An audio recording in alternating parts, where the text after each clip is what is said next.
Procedemos a invitarle a Verónica Moya, quien es la secretaria ejecutiva de Compina, ya la hemos presentado, y ¿quién es lista? Bueno, gracias, buenas tardes con todos y con todas. En primer lugar quiero presentar un saludo de parte de Margarita Carranco, que es en realidad quien debía estar aquí en esta mesa compartiendo con ustedes todo el proceso que se viene impulsando en Quito desde el gobierno municipal, que ha manifestado todo su apoyo a este proceso, y también de parte de la concejala Carla Ceballos, que es la presidenta delegada del alcalde Alcompina, porque esta construcción la estamos haciendo conjuntamente desde el gobierno local y desde el Compina, que actualmente se encuentra en transición al Consejo de Protección de Derechos, y que es en realidad en el único aspecto en el que coincidimos con el tema de la transición, porque en realidad antes de hacer la presentación vale mencionar algunos elementos previos de lo que han sido las ponencias en la mañana de este día. En primer lugar, lo que les voy a presentar parte de un proceso altamente participativo. Es una propuesta de construcción de los sistemas y del Consejo de Protección desde la participación social, desde los grupos sociales, desde los diferentes grupos de atención prioritaria. Por lo tanto, creemos que es un proceso altamente participativo, una construcción social que no tiene nada que ver con la visión hegemónica de la participación de la que nos hablaba en la mañana René, ni siquiera en términos granchanos. Este ha sido realmente un proceso en donde las organizaciones sociales de los grupos de atención prioritaria están diciendo: nosotros queremos que nuestro subsistema de protección especial sea de esta manera. Aquí no cabe este tipo de organización o este tipo de representación, porque nosotros en nuestro mundo afro, en nuestro mundo indígena, en nuestro mundo de diversidades sexogenéricas, nosotros nos organizamos y estamos participando de estas maneras, etcétera, y por lo tanto esta construcción tiene ese valor y esa legitimidad que ya no la puede quitar nadie. Eso es un tema muy importante.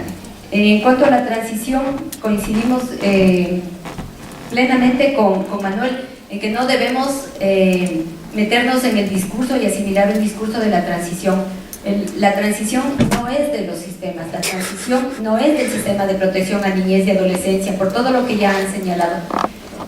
Y creemos que la transición, sí, por ley, es de los consejos cantonales de niñez y adolescencia a consejos de protección de derechos, y es de los consejos nacionales que existían anteriormente a lo que actualmente son los consejos nacionales de la igualdad, pero hasta ahí la transición. Nosotros reforzamos, fortalecemos y defendemos la idea de que el sistema de protección, por lo que ha señalado también Manuel, no solamente en la Constitución, sino en las nuevas leyes, se mantiene. Y no solamente por un tema legal, sino también por un tema de lo que ha significado la experiencia del sistema de protección a niñez y adolescencia. Por lo tanto, pensamos en este proceso fortalecer los logros de ese sistema, complementar lo que no ha existido y mejorar lo que no ha funcionado bien, pero teniendo clarísimo que el sistema ha sido ratificado y que además este sistema es el punto de partida, porque los principios de este sistema, los enfoques se amplían a los demás grupos de atención prioritaria, lo que significa una fortaleza adicional para lo que es el sistema de protección a la niñez y adolescencia. A ver, me parece que es importante señalar que uno de los ejes de todo este proceso de construcción en Quito han sido algunos temas. Primero, hemos tenido todo el eje social, todo el eje de la participación social de los grupos de atención prioritaria. Creemos que todo ese proceso se complementa el día de hoy y mañana con este encuentro que es teórico, conceptual, de acuerdos, de principios, de enfoques, que es fundamental no solamente para los procesos de Quito y Cuenca, sino a nivel de todo el país. Y que este proceso que viene dado por un proceso participativo que le da legitimidad, por este encuentro que le da claridades en lo teórico, conceptual y metodológico, y por un posible encuentro de alcaldes a nivel nacional que le dará la parte política de la decisión, es un proceso que se complementaría con esos tres niveles. Por lo tanto, tenemos como también puestas las expectativas en todo eso. Un punto adicional, compartido con Fernando Sánchez, que no debemos dejarnos tampoco meter en el falso dilema de si es red o sistema. Creo que las cosas están clarísimas, es un sistema, es una cosa más estructural, más orgánica, más relacional, es incluso un tema legal, no es un tema espontáneo como suele ser una red, por lo tanto tampoco vamos a caer en esos dilemas falsos de si es red o sistema. La Constitución lo señala con mucha claridad y a lo que vamos nosotros es a la construcción del sistema de protección integral local a través de los subsistemas especializados. Finalmente, me cabe señalar que me alegra de la participación de la Defensoría del Pueblo, que ya existen algunas coincidencias con lo que estamos planteando. En el mes de agosto realmente el compañero de la Defensoría del Pueblo reconoció que tenía muchas incertidumbres, no tenían claridades, y me parece que es importante los aportes que estamos haciendo desde las localidades como Cuenca y Quito, incluso a la construcción de este sistema nacional que está a cargo de la Defensoría del Pueblo. Me parece que en esa línea mismo tenemos que seguir actuando para que estas construcciones nacionales se la hagan no solamente desde la visión nacional centralista, sino sobre todo desde los procesos locales descentralizados y que responden a las diversidades de cada cantón. Dicho esto, voy a presentarles brevemente lo que es el proceso de construcción de este sistema y del Consejo de Protección de Derechos. Como ustedes ven, es una propuesta que continúa en construcción. Como parte de este proceso, nosotros hemos tenido muchísimos encuentros con todos los grupos de atención prioritaria, como de alguna manera se puede mirar ahí. En este collage de fotografías están encuentros con lo que son los grupos, una asamblea general que tuvimos el 27 de septiembre pasado, que viene a ser como el corolario de toda esta participación social, en donde han estado los grupos de indígenas, los grupos de discapacidades, grupos de jóvenes, de afros, de adultos mayores, en fin, una amplísima participación. Más de 50 reuniones con todos estos grupos, con unos 2, con otras 3 veces, con otras 4, y en realidad una asamblea en donde existieron aproximadamente 500 personas. Creo que le da a este proceso bastante legitimidad. Y ahí este encuentro con las inquietudes de Manuel, ¿qué hacemos ahora? Yo creo que frente a las debilidades posibles de una ley que trata de invisibilizar de nuevo a los sujetos de la protección de derechos, creo que esta estrategia de haberlo construido con esta legitimidad, con este nivel de participación, puede ser ahora como el punto del que nosotros realmente nos apoyemos para que sean estos grupos, estos sectores sociales quienes realmente hagan la incidencia para volver a visibilizarse y para que la protección se dé en los términos que ellos han ido determinando en este proceso. Bueno, ¿cuáles han sido los pasos? En mayo del 2014 el alcalde decidió impulsar este tema, es decir, nosotros decidimos partir no desde la presión de cambiar la ordenanza, sino de emprender un proceso participativo cuyo punto de llegada sea la ordenanza, ¿no? Entonces es un punto de partida distinto al que han tenido en otros cantones. Otro evento relevante fue la reunión con actores del movimiento de niños de Quito y Cuenca. Creo que justamente el haber partido de estas decisiones preliminares, de defender lo que hemos avanzado en el sistema de protección, de no retroceder, de reclamar que se aplique la ley en cuanto al reconocimiento del sistema de protección a la niñez y adolescencia, fue un punto clave para los procesos de Quito y Cuenca, porque fue el punto de partida de cómo construir la propuesta y de qué plantear en ella. Otro punto importante es el Consejo Nacional de Niñez y Adolescencia, que entró en transición a Consejo de Protección de Derechos desde el 7 de julio del 2014, en que se aprobó la Ley de los Consejos Nacionales de la Igualdad, porque esto le da de alguna manera un valor agregado al proceso, y es que acumulamos una experiencia. Con todos estos años de haber trabajado por el sistema de protección, hay ahí un acumulado que es importante, que, repito, hay que corregir cosas, hay que mejorar, hay que incrementar, pero ya no partimos de cero, ¿no? Partimos de una experiencia importante. En los meses de junio, julio, agosto y septiembre se realizó todo este proceso de consulta que ya les he comentado y que continúa durante este mes más. Hasta octubre se hace toda la consulta a los grupos. El quinto aspecto es la socialización y consulta a autoridades nacionales, provinciales, cantonales y parroquiales. Hemos presentado la propuesta al Ministerio Coordinador de Desarrollo Social, a la Defensoría Pública, al gobierno de la provincia de Pichincha, a los gobiernos parroquiales, lo cual es muy motivador, porque como ellos saben que es una competencia concurrente entre todos estos niveles de gobierno, están muy abiertos y muy participativos en toda esta construcción. El otro paso que se ha dado es la socialización y consulta a actores territorializados. No necesariamente todos los sujetos de derechos están representados en las organizaciones sociales a las que se les ha consultado. Por lo tanto, desde el COMPINA también decidimos llevar la participación y la consulta a los territorios. Entonces, estamos complementando el trabajo que hace la Secretaría de Inclusión Social, consultando a los grupos de atención prioritaria a través de sus organizaciones, con la consulta que estamos haciendo desde el COMPINA a las damas de casa, a los estudiantes que no están participando en el consejo consultivo, a los jóvenes, etcétera. Por lo tanto, es un proceso también que está llegando a los territorios, que está aterrizando, sobre todo considerando la ruralidad, la dificultad de participación de los actores sociales rurales, porque ellos no tienen las mismas facilidades o las mismas posibilidades que tenemos desde las parroquias urbanas. Se ha hecho, como ya mencioné, la asamblea con todos los actores. Ese es un proceso que fue altamente legitimador de este proceso, y estamos en este momento construyendo la ordenanza de este sistema, que también tendrá en su momento pertinente una asamblea para devolverles nuevamente a los actores ya este cuerpo legal, para que lo revisen y para que vean si se ven finalmente representados en eso. Entrando brevemente a lo que es la propuesta, ¿para qué un sistema de protección? Bueno, ya aquí se lo ha señalado reiteradamente, para disminuir las brechas de inequidad existentes y garantizar la inclusión social. ¿Para quién es este sistema de protección? Como manda la Constitución, para los grupos de atención prioritaria y aquellos que se encuentran en situación de doble vulnerabilidad, niños, niñas y adolescentes, recalcando el interés superior y la prevalencia de sus derechos sobre los de los demás, como marcan los artículos 35 al 46 de la Constitución de la República del Ecuador. Para los jóvenes, reconociéndoles como actores estratégicos del desarrollo del país. También para los adultos mayores y su atención especializada. Para la igualdad entre mujeres y hombres.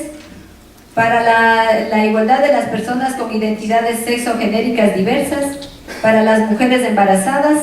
Para las personas con enfermedades catastróficas, para aquellas que se encuentran privadas de libertad, para las personas con experiencia de vida en calle, ya sea por la situación de indigencia, trabajo sexual por la que atraviesan, etc.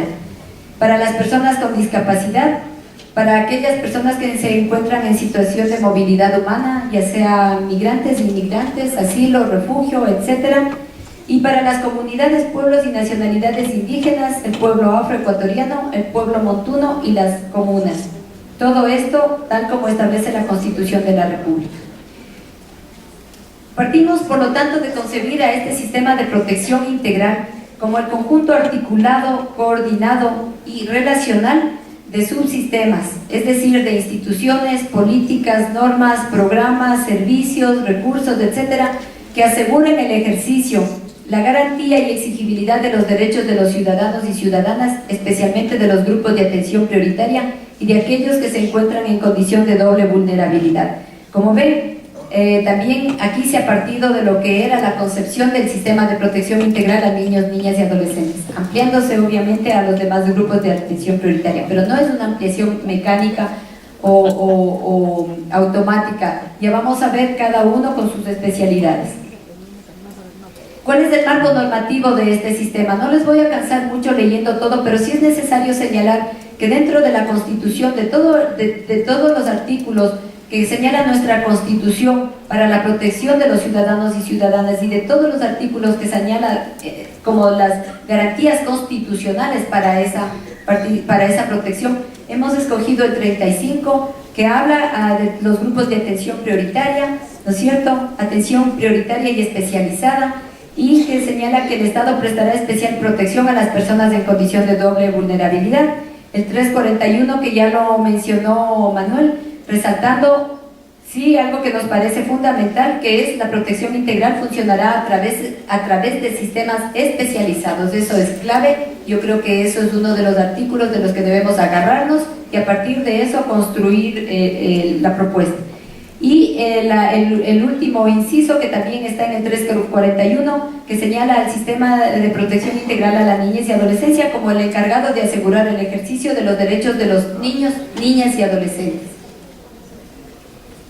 En el COTAD, en igual forma, tampoco voy a leer todo porque también es extenso el COTAD al señalar los artículos que están garantizando esto.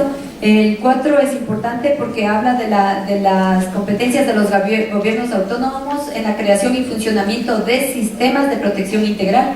El 41 y el 64 que habla de estas mismas funciones de los gobiernos provinciales y parroquiales.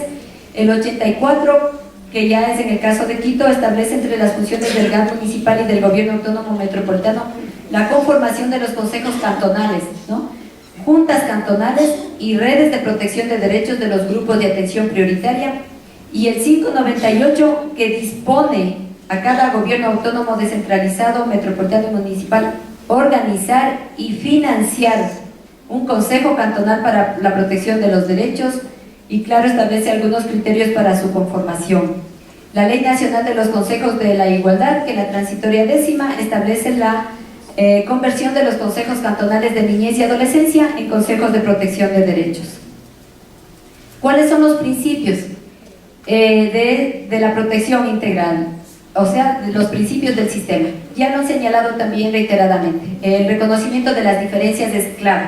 Un sistema de protección integral, pero, como decía Manuel Sin, que nos metamos todos en el mismo saco, reconociendo las diferencias y a partir de esas diferencias reconociendo la especialidad, la especificidad y en algunos temas también, ¿por qué no?, la integralidad y la complementariedad. Sin embargo, creemos que uno de los principios básicos es este reconocimiento de las diferencias.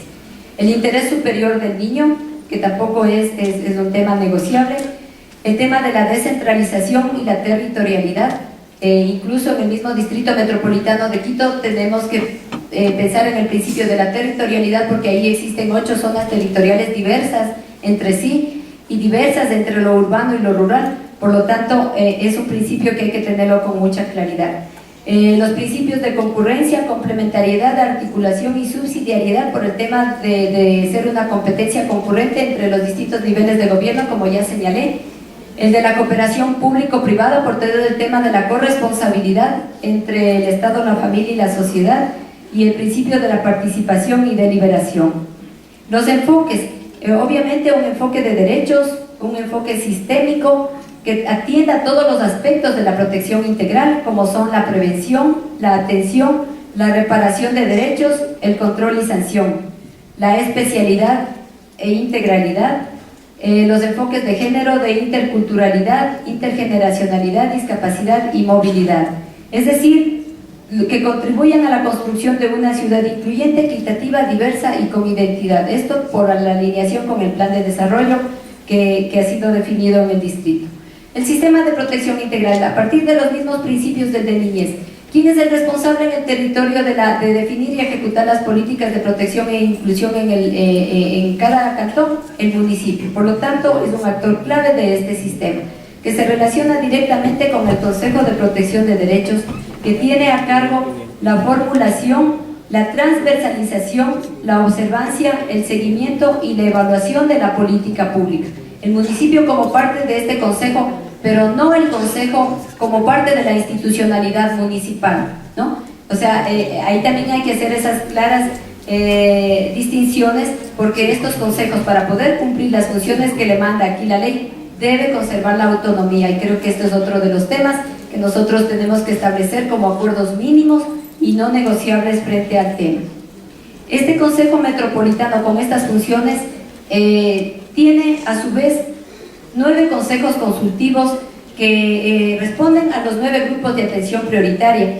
Un consejo consultivo para los temas de género, uno para el tema de las diversidades sexogenéricas, un consejo consultivo de niños, niñas y adolescentes, uno de jóvenes, uno de adultos mayores, uno de pueblos y nacionalidades, uno de afros, uno para las personas con discapacidad y otro para las personas en situación de movilidad humana. Es decir, estos consejos consultivos de aquí son los espacios de participación social los espacios en donde se definen las cosas y en donde a través de donde se procesan y llegan a este Consejo Metropolitano a través de los delegados que, como ya vamos a ver, tendrá este Consejo de Protección.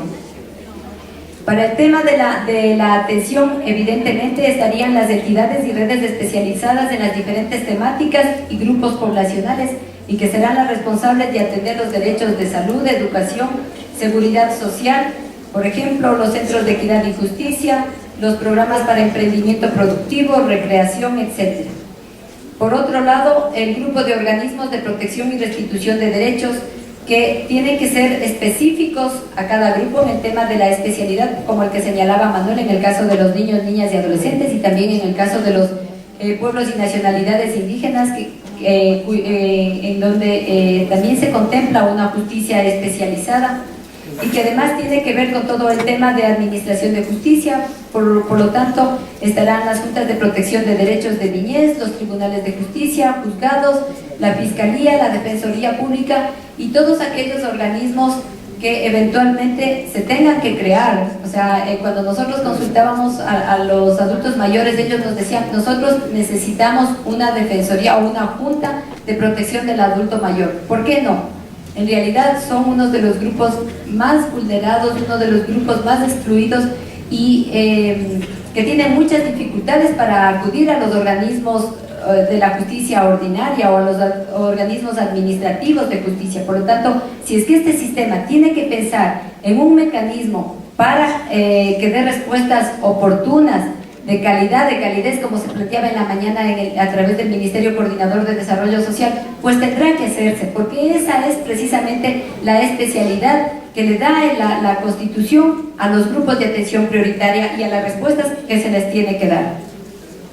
Estaría también el grupo de organismos de vigilancia y exigibilidad de derechos de los grupos de atención prioritaria, aquellos que tienen que ver justamente con la vigilancia y exigibilidad, como la Defensoría del Pueblo, las defensorías comunitarias, los observatorios, las vedurías, los cabildos por el tema indígena. Todos estos, obviamente, cumpliendo este papel de vigilar, de exigir e incluso de pedir el control social, la sanción en caso de que no se les cumpla con sus derechos. Aquí tenemos un tema de que todo esto se tiene que convertir en agendas de inclusión en los niveles cantonales. Para los consejos cantonales nos hablan, digamos, para los consejos de protección de derechos, nos hablan de las agendas de la igualdad y obviamente que se concrete en planes de la igualdad, con todos los enfoques que también ya se señaló en la mañana, de género, interculturalidad, intergeneracionalidad, discapacidad y movilidad. Ahora bien, de todo este sistema vamos a ver cómo estaría integrado de acuerdo a lo que señala la ley. Algunos principios de este Consejo de Protección de Derechos: la igualdad, la alternabilidad, el pluralismo, la interculturalidad, la participación democrática y la autonomía. Las atribuciones ya señalé: la formulación, la transversalización, la observancia, el seguimiento y evaluación. Y aquí es un tema que también hay que tenerlo mucho cuidado, porque aquí está la distinción de este Consejo: de las políticas públicas para la reducción de las brechas de desigualdad y no discriminación. O sea, no es la formulación de política pública sectorial, no es la transversalización de esa política, es la observancia de esa política pública sectorial, mirar si es que está formulada, si es que está aplicándose a través de los servicios con enfoques de género, con enfoques de interculturalidad, etcétera, y si están en concreto ayudando a reducir las brechas de inequidad y están procurando la igualdad entre los sujetos. ¿Cómo estaría conformado este consejo? Como la ley señala que es un consejo paritario, en el caso de Quito se está proponiendo que se conforme por 9 delegados del Estado, entre los que estarían el alcalde, quien lo presidiría, el concejal o concejala de género, delegado de la Secretaría de Inclusión Social, por ser el responsable de las políticas sociales y de inclusión en la municipalidad, el secretario o secretaria de Coordinación Territorial, porque es en el territorio donde aterrizan las políticas, y entre otros actores la Defensoría del Pueblo, por todo el tema de la garantía, el Consejo de la Judicatura, por todo el tema de la Administración de Justicia para la reparación de derechos, el Ministerio Coordinador de Desarrollo Social, porque aquí estaría garantizada la intersectorialidad de las políticas y de la protección, el Gobierno de la provincia de Pichincha, y un delegado de las juntas parroquiales por todo el tema de las competencias concurrentes, como ya señalé. Y del lado de la sociedad civil, obviamente, los 9 delegados en representación de cada uno de los grupos de atención prioritaria, ¿no? Por lo tanto, delegados que serán definidos en estos consejos consultivos y que serán quienes los representen y lleven las demandas de estos grupos de atención prioritaria. La ley dice que este consejo tendrá una secretaría técnica que es quien operativizaría las decisiones, y estamos planteando también, para tener como una coherencia total, que esta secretaría técnica también esté estructurada en 5 unidades que responda a cada uno de estos temas. Una unidad de lo intergeneracional, en donde estén especialistas en niñez, en jóvenes, en adultos mayores. Una unidad para los temas de género, en donde estén especialistas en mujeres y diversidades sexogenéticas. Una unidad de lo interculturalidad, con sus especialistas en afros y en indígenas. Una en discapacidades y una en movilidad humana.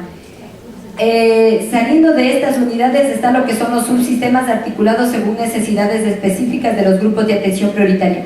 No es que estos sistemas son una estructura que dependen de estas unidades. El concepto de sistema es un concepto mucho más complejo, mucho más abstracto. Lo que quiere decir este recuadro es que estas unidades serán quienes ayuden a impulsar, a fortalecerse a estos subsistemas, y que deberán estar articulados de acuerdo a, o sea, que sean especializados, pero que tendrán que estar también articulados entre sí. Y para el tema que no se haya considerado aquí en los consejos consultivos, porque los consejos consultivos son de los grupos de atención prioritaria, estamos pensando también en que se complemente con las mesas temáticas.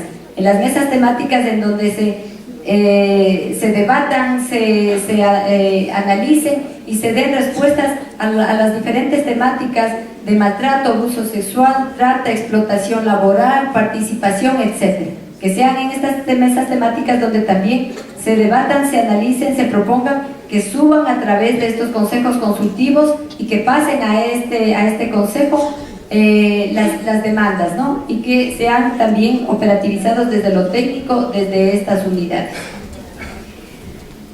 Bueno, todo esto desde la Secretaría de Inclusión también se lo piensa para fortalecer el tejido social y la participación, impulsar una escuela de formación para el liderazgo y el ejercicio de ciudadanía, porque este ha sido un pedido de los grupos de atención prioritaria que han sido consultados. Ellos quieren tener más elementos, más herramientas para que sus aportes sean mucho más efectivos, pero además para un relevo generacional.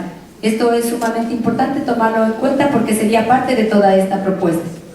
Entonces, en síntesis, ya para terminar, tenemos todo este sistema de protección que tendría que ver con la institucionalidad, con las políticas, con los recursos, etcétera. Las agendas de aquí salen los elementos para la elaboración de las agendas de la inclusión y obviamente para los planes de la igualdad. Entonces, mostrarles finalmente, compartirles algunas fotos de lo que fue todo este proceso consultivo y finalmente terminar diciéndoles qué es lo que sigue a todo esto. Bueno, siguen unas reuniones con otros actores. Creemos que todavía no hemos tenido este acercamiento a las universidades, que es un grupo importante para debatir, sobre todo conceptualmente, algunos temas que ya como pudimos ver en la mañana, existen incluso algunas diferencias. Todo lo que es la empresa privada, la cooperación para el desarrollo y otros actores territoriales.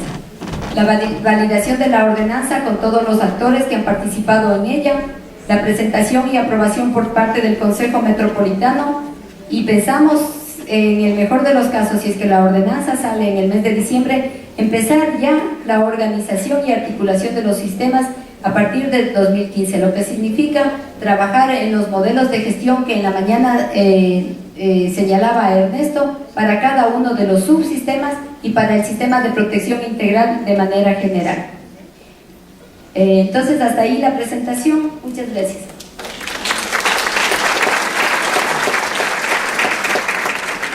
Muy bien, también para tratar de resumir brevemente esta brillante exposición, muy interesante por cierto, uno de los ejes presentados por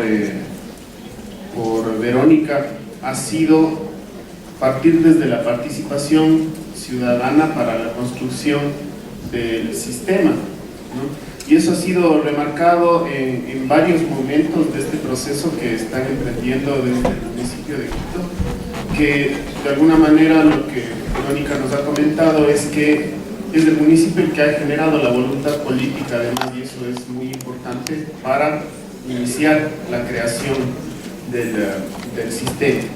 Han tenido muchas reuniones con actores del movimiento, señalando justamente con actores del movimiento de niñez y adolescencia de Quito, pero también de Cuenca, y existe una correlación ahí, están avanzando juntos en este camino. Se han dado procesos de consulta a los grupos de atención prioritaria y por tanto ha sido un proceso de construcción con una convocatoria amplia, no solo en lo urbano institucional, sino también en los territorios urbanos y rurales del Distrito Metropolitano de Quito. El sistema de protección integral está enfocado en la reducción de brechas de atención para los grupos de atención prioritaria y enfocados en la situación de doble vulnerabilidad. Ha hecho una definición muy interesante de lo que es el sistema y también una referencia al marco normativo desde la Constitución, el COTAD, ¿no es cierto?, los principios en los que se están basando y además una alineación con el Plan Nacional de Desarrollo. El modelo está planteado de manera muy interesante, parte desde el municipio del Distrito Metropolitano de Quito, luego con el Consejo Metropolitano de Protección de Derechos y 9 consejos consultivos, uno para cada grupo de atención prioritaria. Están las entidades y redes especializadas, los organismos de protección y restitución, los organismos de vigilancia y exigibilidad, y además muy interesante es que todo esto aterriza en agendas que se concretan en planes de igualdad. El Consejo además se ha hecho referencia a los principios de atribuciones y su conformación muy interesante, es una conformación paritaria como lo establece la ley, 9 representantes del Estado, presididos por el alcalde e integrado por diversos representantes intersectoriales, y 9 de la sociedad civil conformados por los representantes de los grupos de atención prioritaria. Está la Secretaría Técnica con unidades técnicas y con sus sistemas articulados a mesas temáticas. Se ha hecho referencia finalmente a impulsar la participación ciudadana. Esto tiene que ser un proceso que no solamente de inicio esté presente la participación, sino que sea una participación constante y sostenida, ¿no es cierto? Y muy interesante recalcar este tema de cómo lo están planteando desde el sistema, con cómo aterriza en agendas y finalmente en planes de igualdad. Eso ha sido la presentación de Verónica Moya.